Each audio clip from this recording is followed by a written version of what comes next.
everything changed in the 18th century.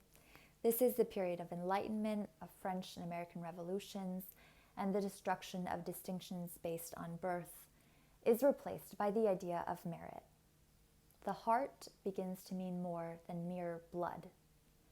Taste is no longer something you inherit based on your social class, but something that can be developed through careful study and, above all, reflection and meditation.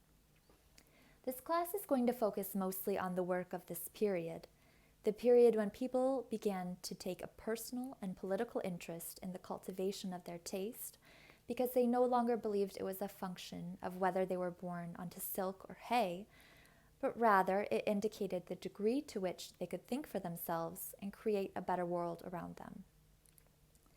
I focus on this period especially because, in an interesting way, I feel that in today's society, we have begun to view taste and questions of taste again as matters of social class, the way they were in the 17th century and before. Snobs versus rednecks, elites versus deplorables, etc. Taste is again being used as a sticker for social and not intellectual differentiation.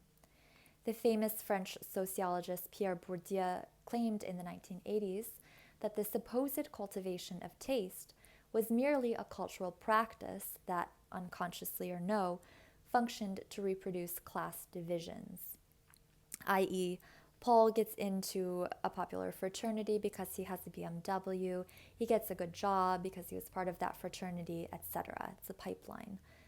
These hegemonies of taste auto-identify themselves and propel their own forward while keeping outsiders out. This is Bourdieu's idea. This sounds sort of correct, though, doesn't it? Doesn't good taste today tend to carry social class connotations? If Marie imports her wine and she has season tickets to the opera, doesn't this usually signal to us that she comes from a certain socioeconomic background? And even those countercultural movements meant to take down the champagne and caviar types, such as craft beer connoisseurs taking over the US currently, these groups as well are being studied by sociologists as embodying just the latest effort at social distinction among the upper and middle classes. What's worse, from journals on consumer research, these tastes do not even come from the wine or beer drinkers themselves, but are instead crafted for them by taste regimes or corporate players who all use an elaborate but tried and true game plan that serves to make taste not a matter of self or social cultivation, but rather one of pure consumption. One's meant to channel us toward ever more demanding regimes of taste that will demand higher levels of consumption. Of course, I think we all know this to be true to a certain extent. I think of the Pottery Barn magazine. It's not just a list of furniture items. They're placed in a dazzling setting filled to the brim with crystal decanters, coffee books, fig trees, subtly messaging to us the rituals that should rhythm our personal lives, or that they're telling us should rhythm our personal lives, and priming us to search for ever more means of distinguishing ourselves from our ever-growing list of low-taste regimes. Therefore, in an effort to wrestle control back from the objectification of taste as a social phenomenon, or worse, a mere consumer trend, in this course, we are going to peel back the layers on matters of taste to discover whether it is just all mere artifice, or if there is something deeper to discover that could and should inform the way we organize ourselves and the world around us. Now I'd like to present some of the major questions we should keep in the front of our minds during this course. Number 1, is taste subjective or objective? Meaning, is taste a personal matter, or are there objective criteria that we can use when developing our own taste, judging the taste of someone else, and or judging the taste of a different culture?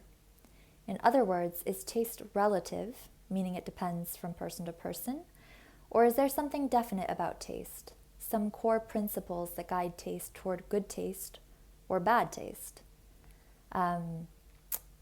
Think, for example, your cousin shows up to your nephew's college graduation in dirty jeans and a hoodie, and your mother makes a comment at brunch afterwards, and your cousin snaps back that he can wear whatever he wants, it's a free country. Of course, this is true. He can wear whatever he wants, but should he? Can we defend the mother in this scenario? Should we? To our purposes, it's commonplace for tourists that if you go to Europe, especially France, certain clothing choices should be avoided. Flip-flops, shorts, neon, especially athletic wear, athleisure. These are all typically frowned upon and might get you barred from a chic restaurant or a nightclub, and they're just generally unappreciated. Are these people being snobs, or is there perhaps another way for us to look at the matter? Is there a way to look at this issue that's not purely relativistic? Can we get beyond the idea of to each their own? Number 2, can taste be improved? If good taste really exists, is it something that we are born with, as in an innate sense, or is it acquired? Myself, I remember painstakingly painting each and every one of my nails a different color with a different pattern on each one, matching my socks to my athletic shorts, wearing a side ponytail every day.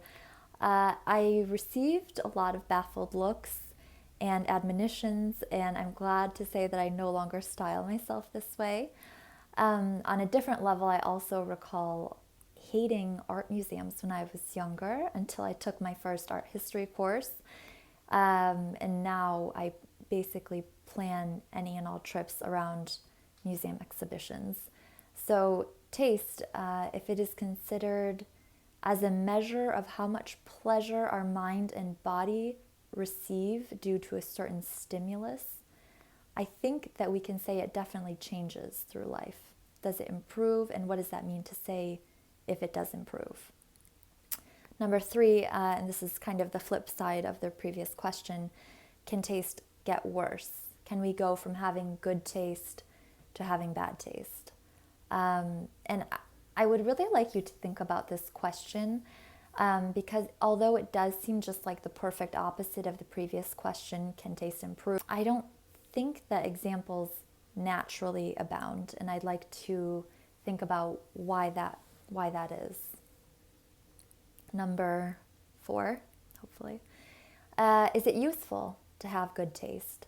What is it for, if anything? 5, is good taste the property of the upper classes or the elites? In other words, is good taste consonant with democratic principles? 6, is taste a matter of feeling or emotion, or a question of reason or rational principle? Okay, those are the major thematic questions that I hope to keep in mind throughout the entire course over the 5 weeks. Now let's look at one of the more important moments in the development of modern France and French taste. And I'm talking about the Chateau de Versailles, the Versailles Castle. Versailles was the jewel of the Sun King, Louis XIV. It was here, in this glittering monument of water and gold, that the king finally brought his unruly nobles to heel and made France and himself the center of Europe.